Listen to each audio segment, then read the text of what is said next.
बहुत पुराने ज़माने की बात है। धरती पर एक अल्लाह के नेक और सच्चे बंदे थे, जिनका नाम था हज़रत इब्राहीम अलैहिस्सलाम।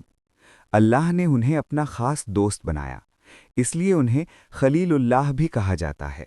उनकी पूरी ज़िंदगी अल्लाह की इबादत, सच्चाई और सब्र की मिसाल थी। हज़रत इब्राहीम अलैहिस्सलाम को औलाद की बहुत तमन्ना थी, लेकिन बहुत सालों तक उन्हें कोई संतान नहीं हुई। वे हर रोज़ अल्लाह से दुआ करते और कहते, ऐ मेरे रब, मुझे एक नेक औलाद अता फरमा। अल्लाह ने उनकी दुआ कबूल की और बहुत बुढ़ापे में उन्हें एक बेटा दिया, जिसका नाम रखा गया हज़रत इस्माइल अलैहिस्सलाम। ये बेटा उनके लिए अल्लाह की बहुत बड़ी नेमत था।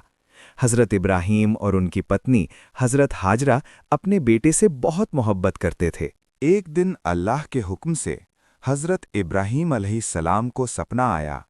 सपने में उन्होंने देखा कि वे अपने प्यारे बेटे इस्माइल को अल्लाह की राह में कुर्बान कर रहे हैं। ये सपना एक बार नहीं बल्कि 3 बार आया। तब उन्हें यकीन हो गया कि ये अल्लाह का हुक्म है। अब उनके सामने बहुत बड़ा इम्तिहान था।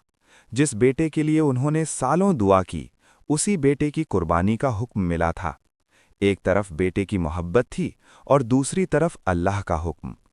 लेकिन हज़रत इब्राहीम अलैहिस्सलाम अल्लाह के सच्चे बंदे थे। उन्होंने सोचा, अगर ये अल्लाह का हुक्म है तो इसमें ही भलाई होगी। हज़रत इब्राहीम अलैहिस्सलाम ने अपने बेटे इस्माइल को प्यार से पास बुलाया और कहा, ऐ मेरे बेटे, मैंने सपने में देखा है कि मैं तुम्हें अल्लाह की राह में कुर्बान कर रहा हूं। तुम बताओ, तुम्हारी क्या राय है? ये सुनकर हज़रत इस्माइल अलैहिस्सलाम जरा भी नहीं घबराए। उन्होंने बहुत सब्र और ईमान के साथ जवाब दिया, ऐ मेरे अब्बा, जो अल्लाह का हुक्म है वही कीजिए। इंशाअल्लाह आप मुझे सब्र करने वालों में पाएंगे। ये जवाब सुनकर हज़रत इब्राहीम की आंखों में आंसू आ गए, लेकिन दिल अल्लाह की रज़ा पर राज़ी हो गया। दोनों बाप बेटे कुर्बानी के लिए तैयार हो गए। शैतान ने रास्ते में उन्हें बहकाने की कोशिश की, लेकिन उन्होंने कंकड़ मारकर शैतान को भगा दिया।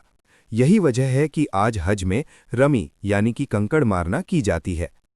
जब वे कुर्बानी की जगह पहुंचे तो हज़रत इब्राहीम ने अपने बेटे को ज़मीन पर लिटाया और उसकी आंखों पर पट्टी बांध दी, ताकि मोहब्बत की वजह से दिल कमज़ोर ना पड़ जाए।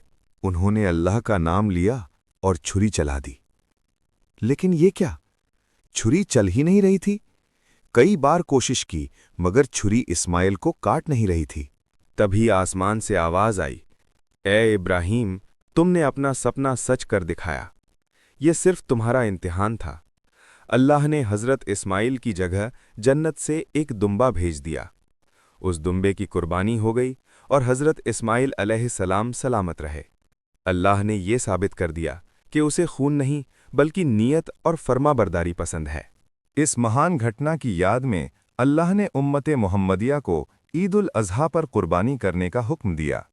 कुर्बानी हमें सिखाती है अल्लाह के हुक्म के आगे सिर झुका देना, सब्र और कुर्बानी का जज्बा, मोहब्बत से ज़्यादा अल्लाह की रज़ा, अपनी सबसे प्यारी चीज़ अल्लाह की राह में देने की भावना। हज़रत इब्राहीम और हज़रत इस्माइल अलैहिस्सलाम की कुर्बानी की कहानी हमें बताती है कि जो इंसान अल्लाह पर पूरा भरोसा करता है, अल्लाह उसे कभी खाली हाथ नहीं लौटाता। आज भी ये कहानी हर मोमिन के दिल में ईमान, सब्र और कुर्बानी की रूह फूंक देती है।